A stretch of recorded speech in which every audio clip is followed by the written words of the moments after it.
Hello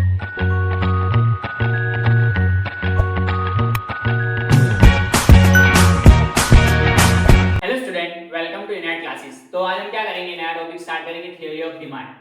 तो in general हम demand क्या समझते हैं कि अभी नॉर्मली जो इकोनॉमिक्स नहीं पढ़ रहा उसके लिए डिमांड क्या है कि कोई भी चीज़ को अगर वो चाहे कि मैं ये चीज़ खरीदूँ, जैसे समझो कि मैं चाहूँ कि कोई आईफोन का फ़ोन खरीदूँ, आईफोन 11 प्रो खरीदूँ, तो वो क्या है, जनरल टर्म में वो डिमांड है।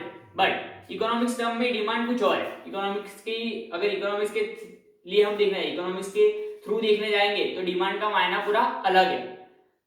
डिजायर होना चाहिए, मतलब जो डिजायर था कि भाई बाय करना है, वो एक डिजायर है। डिजायर सिर्फ डिमांड नहीं बोल सकते।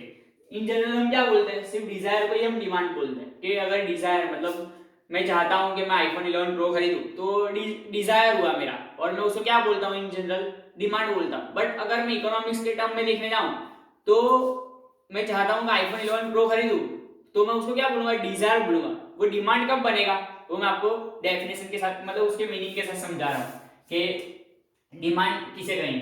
तो डिमांड फॉर अ कमोडिटी, मतलब कोई कमोडिटी की डिमांड कब होगी। सबसे पहला डिजायर, तो वो क्या था, मैंने आईफोन 11 प्रो खरीदना है, मेरे को आईफोन 11 प्रो खरीदना है, तो वो क्या है, डिजायर है। अब iPhone 11 pro desire to buy, मतलब आईफोन 11 प्रो, तो आईफोन 11 प्रो का डिजायर होना चाहिए, और टू बाय मतलब मैं उसको खरीदना चाहता हूं, ये क्या है, डिजायर है। अब बैक्ड अप बाय, मतलब उसका सपोर्ट होना चाहिए। किसका सपोर्ट होना चाहिए, पीछे पीछे सपोर्ट होना चाहिए, परचेसिंग पावर, मतलब तुम खरीद सकते हो आईफोन 11 प्रो। अब मैं आईफोन 11 प्रो भी खरीद सकता हूँ, कि समझो कि मेरे पास इतना पैसा है कि मैं आईफोन 11 प्रो भी खरीद सकता हूँ, बट फिर उसके साथ विलिंगनेस भी होनी चाहिए कि आपको जो प्राइस पर आईफोन 11 प्रो मिल रहा है वो प्राइस आप पे करना चाह रहे हो, और मैं वो प्राइस पे करूं, विलिंगनेस टू स्पेंड। अब क्या है, डिजायर है, फिर सेकंड क्या है, परचेजिंग पावर होना चाहिए, और थर्ड विलिंगनेस। ये तीन चीजें होगी तब जाके हमारा क्या बनेगा, इकोनॉमिक्स टर्म में डिमांड बनेगा। तो एक बार फिर से हम एक नया एग्जांपल ले लेंगे कि समझो कि मेरे को एक कार खरीदनी, अभी जो नई कार आई है एमजी हेक्टर के, कोई भी है काय की नई कार आई है, वो खरीदनी है। तो मेरे पास सबसे पहले मेरे को खरीदनी है, तो ये क्या हुआ, डिजायर टू बाय, मतलब मैं खरीदना चाहता हूं। Second, backed up with purchasing power, purchasing power के साथ बैक्ड अप होना चाहिए, मतलब मैं उसको खरीद सकता हूं, मेरे पास इतना पैसा होना चाहिए कि मैं वो खरीद सकता हूं। अब मैं खरीद सकता हूं, उतना पैसा भी है, और अगर मेरे पास क्या है, डिजायर टू बाय भी है। अब मेरे पास दोनों दो चीज है कि मैं खरीदना भी चाहता हूं और मैं खरीद सकता हूं, उतना पैसा भी है, बट विलिंगनेस टू पे नहीं, मैं इतना नहीं, मैं जितने में वो मेरे को एमजी हेक्टर मिल रही है उतना मैं पे नहीं करना चाह रहा, या तो जितने में मेरे को काई की कार मिल रही है उतना मैं पे नहीं करना चाह रहा, तो ये मेरी डिमांड नहीं होगी। तो क्या है, डिमांड के लिए तीन चीजें होना जरूरी है। डिमांड के लिए क्या क्या होना जरूरी है, पहला तो डिजायर होना जरूरी है, फिर क्या होना चाहिए, purchasing power, and third willingness. तो अब मैं क्या कि इकोनॉमिक्स के लिए अब हम क्या आगे उसके ग्राफ शेड्यूल्स देखेंगे, तो हम उसमें समझेंगे कि डिमांड को उसमें कैसे डिफाइन करेंगे। तो अब हम क्या देखेंगे, डिमांड शेड्यूल। डिमांड शेड्यूल देखने से पहले हम क्या करेंगे कि हम समझ लेंगे कि इसमें डिमांड शेड्यूल में हम दो पार्ट देखेंगे, individual demand and market demand. तो मार्केट डिमांड और इंडिविजुअल डिमांड का हम शेड्यूल भी देखेंगे। तो मैं सबसे पहले बता दूं कि डिमांड, तो डिमांड क्या क्या इंक्लूड करता है। डिमांड कब होगा, जब particular price into particular quantity का डिमांड, ठीक है, पर्टिकुलर प्राइस भी हो, पर्टिकुलर क्वांटिटी। तो अब हम जब डिमांड शेड्यूल बनाएंगे तो हम दो चीजें देखेंगे, प्राइस और क्वांटिटी। तो price of x and quantity of x. तो अब मैं आपको बताऊंगा इंडिविजुअल डिमांड किसे कहते हैं और मार्केट डिमांड किसे कहते हैं। तो सबसे पहले हम देखेंगे market demand, sorry individual demand. तो इंडिविजुअल डिमांड किसे कहते हैं, इंडिविजुअल डिमांड। तो इंडिविजुअल डिमांड कब होगा, जब पर्टिकुलर कंज्यूमर, मतलब कोई एक ही कंज्यूमर कुछ डिमांड करता है, तो हम उसको क्या कहेंगे, इंडिविजुअल डिमांड। फॉर एग्जांपल हम ले लीजिए, चलो कि समझो यहाँ यूनिट्स, यहाँ सॉरी प्राइस है, यहाँ पे प्राइस, और ये क्या है, क्वांटिटी। क्वांटिटी, अब प्राइस और क्वांटिटी के रिलेशन में डिमांड का एक लॉ है। क्या है, डिमांड का एक लॉ है, वो भी हम आगे पढ़ेंगे, पर मैं आपको बता रहा हूँ वो लॉ क्या है। तो वो लॉ क्या बताता है कि अगर प्राइस बढ़ेगी तो क्वांटिटी डिमांड कम होगी। मतलब समझो कि मैं अगर 10 रुपये में, मेरे को समझो कि ये 10 रुपये में समझो कि मैं 10 रुपये में वो छोटे वाले जो वो आते हैं, क्या इरेजर्स आते हैं, मतलब वो जो इरेजर आते हैं वो 10 रुपये में कितना खरीद सकता हूँ, अलग अलग फ्लेवर्स की इरेजर, वो 10 रुपये में 20 खरीद सकता हूँ। अगर वो प्राइस 15 रुपये हो जाएगी तो मैं क्या करूंगा, डिमांड कम कर दूंगा, तो मैं समझो कि उसको फिर 10 ही खरीदूंगा। तो ये क्या हुआ, जो मैंने छोटे वाले फ्लेवर्स वाले जो इरेजर्स आते हैं उसको क्या किया मैंने, कम कर दिया। तो ये रिलेशन है, कौन सा रिलेशन, अगर प्राइस कम होगी तो मैं उसका कंजम्पशन बढ़ा दूंगा, मैं उसको 30 लाऊंगा। क्योंकि नॉर्मली क्या होता है, छोटे बच्चे होते हैं वो क्या करते हैं, उनको वो इरेजर्स पसंद होते हैं, तो वो कम प्राइस में क्या है, वो कम प्राइस में ज्यादा खरीदेंगे और ज्यादा प्राइस में कम खरीदेंगे, क्योंकि ये डिमांड का लॉ है, डिमांड का एक लॉ है जो ये कंटिन्यू करता है। मैं आपको यहाँ पे उसका वो ग्राफ बताऊंगा। समझो कि प्राइस 1 रुपीज थी, तब डिमांड 10 थी, फिर प्राइस 2 रुपीज हुई, तो डिमांड क्या कम हो जाएगी, तो डिमांड समझो कि 8 रुपीज हो गई, डिमांड 8 क्वांटिटी हो गई, फिर प्राइस 3 तो डिमांड 2 हो गई। तो ये क्या है, डिमांड। तो इंडिविजुअल डिमांड कब बोलेंगे, जब पर्टिकुलर एक ही कंज्यूमर, यहाँ हम किसका देख रहे हैं, एक ही कंज्यूमर का देख रहे हैं, एक ही कंज्यूमर कितना डिमांड कर रहा है। तो पर्टिकुलर कोई एक कंज्यूमर कुछ डिमांड करता है, एक पर्टिकुलर एक कंज्यूमर अगर कुछ डिमांड करेगा तो हम क्या बोलेंगे उसको, इंडिविजुअल डिमांड। तो इंडिविजुअल डिमांड को कैसे हम बताएंगे, a particular quantity demanded at a particular price by individual consumer, तो इसको हम क्या बोलेंगे, इंडिविजुअल डिमांड। अब ऐसी मार्केट डिमांड कब होगा, तो मार्केट डिमांड में क्या, तो मार्केट डिमांड सिंपल है कि when a particular group of consumers demand particular quantity at a particular price, तो मार्केट डिमांड कब होगा, मार्केट। अब मार्केट डिमांड में क्या है, समझो कि एक कंज्यूमर था, अब उसमें एक और कंज्यूमर ऐड हो गया, समझो कि वो एक और कंज्यूमर ऐड हो गया, अब वो भी क्या है, क्वांटिटी वो करेगा, तो समझो वो एक और कंज्यूमर ऐड हो गया, वो क्या है, उसने पहले 20 खरीदा था 10 रुपीज की प्राइस में, तो उसने 10 रुपीज 2 रुपीज की प्राइस में, समझो कि उसने 2 रुपीज की प्राइस में 15 खरीदा, फिर उसने 3 रुपीज की प्राइस में उसने और कम कर दिया और समझो 8 कर दिया। तो ये क्या है, ये जो हो रहा है वो क्या है, पर्टिकुलर कि कौन कौन से कंज्यूमर्स कितना कितना डिमांड करता है, मतलब हर एक कंज्यूमर का अलग अलग है, तो हर एक कंज्यूमर अलग अलग पर्टिकुलर प्राइस पे डिमांड करेगा according to his purchasing power और विलिंगनेस टू पे, वो हमने डेफिनेशन में पढ़ा। तो अब क्या है, मार्केट डिमांड किसे कहेंगे, तो मार्केट डिमांड में यहां लिख रहा हूं, मार्केट डिमांड। तो मार्केट डिमांड क्या है, ये क्या था, वन का फर्स्ट कंज्यूमर और सेकंड कंज्यूमर का जो सम अप होगा उसको हम बोलेंगे मार्केट डिमांड। तो यहाँ मार्केट डिमांड का क्वांटिटी कितना है, समझो कि ये है 30, ये है कितना 23 और ये है 10, तो ये जो आया हमारा ये क्वांटिटी हम उसको बोलेंगे मार्केट डिमांड। क्या है मार्केट डिमांड में, मार्केट में कितनी क्वांटिटी की डिमांड है at a particular price, individual अलग अलग कंज्यूमर अलग अलग डिमांड कर रहा है और मार्केट में पर्टिकुलर प्राइस पे कितनी डिमांड है, तो मतलब ओवरऑल मार्केट की डिमांड। अब समझो कि कोई भी चीज अपनी मार्केट में उसका, जैसे कि समझो कि आपने कोई फोन खरीदना है आपको, तो उसका कैसे आइडेंटिफाई होगा कि वो फोन कितने में बिकेगा, तो डिमांड के हिसाब से, जितनी डिमांड होगी मतलब जितने लोग ज्यादा खरीदना चाहेंगे उतना प्राइस बढ़ जाएगी, अगर जितने कम खरीदना चाहेंगे उतना प्राइस कम हो जाएगी। ऐसा कोई अलग चीज का एग्जांपल लो, किसी और चीज का भी एग्जांपल लो कि XYZ के आपको कहीं पे जाना है, कि समझो कि कहीं पे जाना है और नए कपड़े खरीदने, तो अब नए कपड़े खरीदने हैं तो पर्टिकुलर आपको एक ब्रांड के कपड़े खरीद रहे हो, पर्टिकुलर जारा के कपड़े खरीद रहे हो, तो क्या है अगर आपको वो ब्रांड के कपड़े खरीदने हैं तो क्या है वो कैसे आइडेंटिफाई होती है प्राइस, पर्टिकुलर डिमांड के हिसाब से कि कंज्यूमर कितने डिमांड कर रहे हैं, कितने कंज्यूमर है जो डिमांड कर रहे हैं और कितनी प्राइस में वो लोग खरीदना चाहते हैं, तो उसके हिसाब से वो क्या होगी, प्राइस डिटरमाइन होगी। तो ये डिमांड क्या आइडेंटिफाई करता है कि मार्केट में कौन सी प्राइस होगी और कितनी क्वांटिटी, कितनी प्राइस पे कितनी क्वांटिटी सेल होगी। तो अब हम क्या देखेंगे, लॉ ऑफ डिमांड देखेंगे आगे।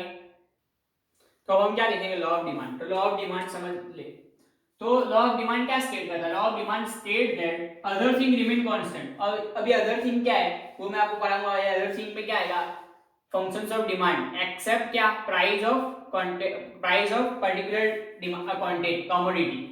तो other thing remain constants and there is inverse relationship. Inverse relationship मतलब उल्टी रिलेशन, मतलब आप समझो कि इनवर्स किसे बोलते हैं, अगर कोई इधर जाएगा तो अगर मैं इधर जा रहा हूं तो क्या है, इनवर्स रिलेशनशिप है। तो other thing remain constants and there is an inverse relationship between quantity demanded and price of a commodity, मतलब कमोडिटी की प्राइस मैंने आपको बता तो दिया है, पर फिर भी मैं आपको इसका अच्छे से डेफिनेशन समझा रहा हूँ कि अगर कोई चीज बढ़ेगी, मतलब अगर कोई चीज की प्राइस बढ़ेगी तो क्या होगा, डिमांड कम होगी, और अगर समझो कि प्राइस कम होगी तो डिमांड बढ़ेगी। तो मैं आपको इसका ग्राफ बना के दिखा रहा हूँ कि पर्टिकुलर, मैंने आपको क्या बताया कि मैंने आपको इंडिविजुअल डिमांड भी पढ़ाया और क्या पढ़ाया, मार्केट डिमांड भी पढ़ाया। तो मैं आपको उसका ग्राफ भी बता रहा हूँ और ये लॉ ऑफ डिमांड कैसे काम करता है वो भी बता रहा हूँ। तो समझो डिमांड शेड्यूल क्या था अपना, कुछ भी एक एग्जांपल अभी ले रहे हैं कि समझो प्राइस 1 2 3 10 5 3, ये है क्वांटिटी डिमांड और ये है प्राइस। तो ये क्या हो रहा है, समझो कि ये जब 10 था तो समझो यहाँ 10 कब, प्राइस 1 पे, तो कहां से स्टार्ट होगा, यहाँ से। अब ये लास्ट क्या है, 3 पे 3, जब यहाँ 3 हुआ और यहाँ 3 था तो डिमांड का कैसा होगा, हमेशा डिमांड का downward sloping straight line left to right, मतलब downward sloping straight line left to right, कैसी लाइन होगी, लेफ्ट टू राइट जाएगी। अब डिमांड का लेफ्ट टू राइट जाएगा, ये है समझो कि ये इंडिविजुअल डिमांड। तो मार्केट डिमांड कैसा होगा, मार्केट डिमांड स्टीपर होगा, मार्केट डिमांड और फ्लैटर होगा, ये स्टीपर है तो मार्केट डिमांड फ्लैटर होगा। इंडिविजुअल डिमांड हमेशा कैसा होता है, स्टीपर होता है, और मार्केट डिमांड हमेशा फ्लैटर होता है। स्टीपर किसे बोलते हैं कि जो वाई एक्सिस से बहुत नजदीक हो, ग्राफ अगर कर्व वाई एक्सिस से बहुत नजदीक हो रहा है तो उसे बोलेंगे क्या, स्टीपर, और जो अगर एक्स एक्सिस से नजदीक हो रहा है तो क्या बोलते हैं उसको, फ्लैटर बोलते हैं। तो ये क्या है, मार्केट डिमांड, जो मार्केट डिमांड और पर्टिकुलर इंडिविजुअल डिमांड, जो डिमांड का वैसा होगा, डिमांड का ऑलवेज कैसा होगा, downward sloping straight line left to right. अब लॉ ऑफ डिमांड यहां भी काम कर रहा है, कैसे देखो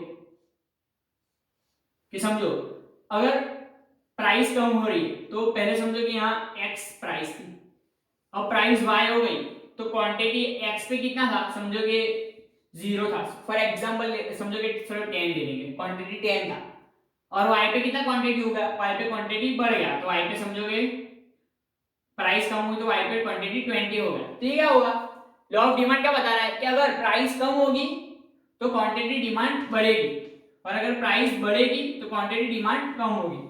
तो ये लॉ ऑफ डिमांड बता रहा है। तो हम क्या देखेंगे, फैक्टर्स अफेक्टिंग डिमांड, मतलब डिटरमिनेंट्स ऑफ डिमांड देखेंगे। तो हम देखेंगे फंक्शंस ऑफ डिमांड। तो फंक्शंस ऑफ डिमांड में अब हमने क्या पढ़ा, दो तरीके की डिमांड पढ़ी है, market demand and individual demand. तो फंक्शन भी दो तरीके के होंगे, मार्केट डिमांड के लिए अलग और इंडिविजुअल डिमांड के लिए अलग।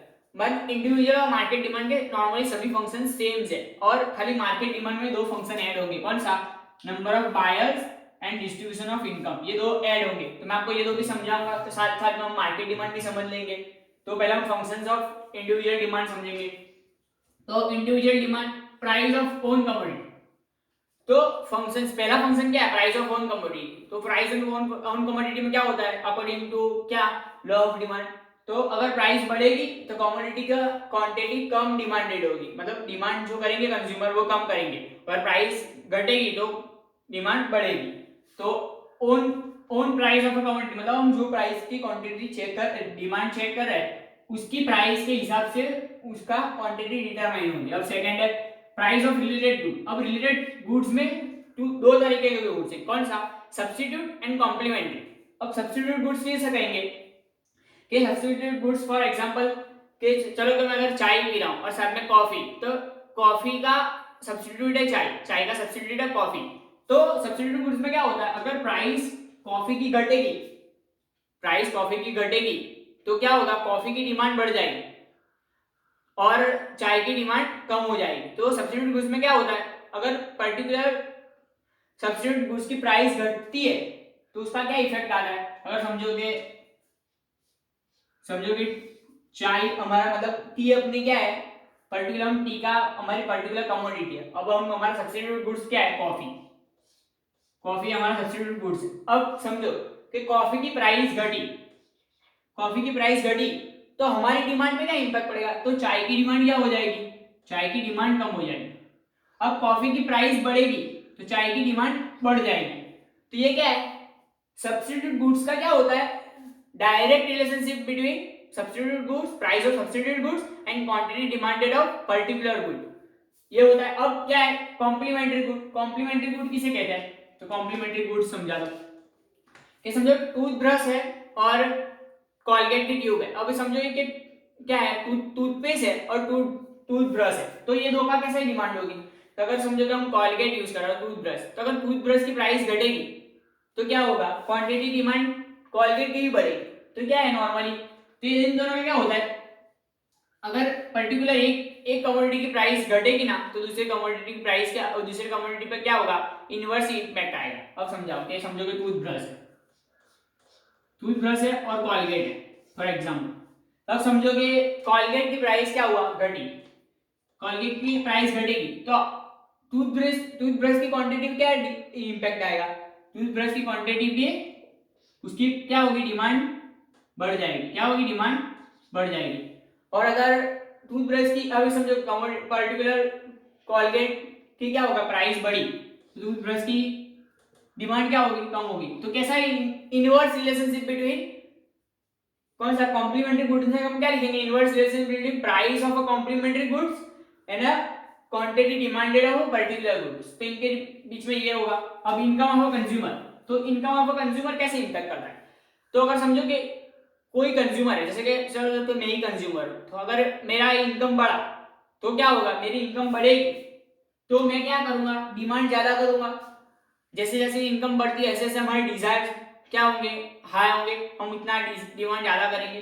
तो डायरेक्ट इंपैक्ट है किसका, इनकम ऑफ अ कंज्यूमर। अब हम देखेंगे टेस्ट एंड प्रेफरेंस। अभी समझो कि कोई चीज हम खाने गए और समझो कि टेस्ट किसे कहता है, प्रेफरेंस। और प्रेफरेंस और टेस्ट, टेस्ट मतलब हम कोई खाने की चीज इसको टेस्ट कर सकते हैं, और प्रेफरेंस मतलब कि हम किसका प्रेफरेंस। अभी समझो कि मैं क्या है, मेरे को आईफोन से ज्यादा सैमसंग के फोन पसंद है, तो ये मेरा प्रेफरेंस है। तो मेरे लिए कौन सा डिमांड ज्यादा रहेगी कि सैमसंग की डिमांड। अगर पर्टिकुलर मैं कस्टमर हूं तो मेरे लिए पर्टिकुलर सैमसंग की डिमांड ज्यादा रहेगी। तो ठीक है, टेस्ट एंड प्रेफरेंस पे डिमांड करता है कि कौन सी चीज आपको पसंद है, कौन सी चीज का प्रेफरेंस ज्यादा करते हो, तो इसके हिसाब से आपका क्या होगा, डिमांड पर्टिकुलर क्वांटिटी की बढ़ेगी और कम होगी। अब समझो एक्सपेक्टेशन।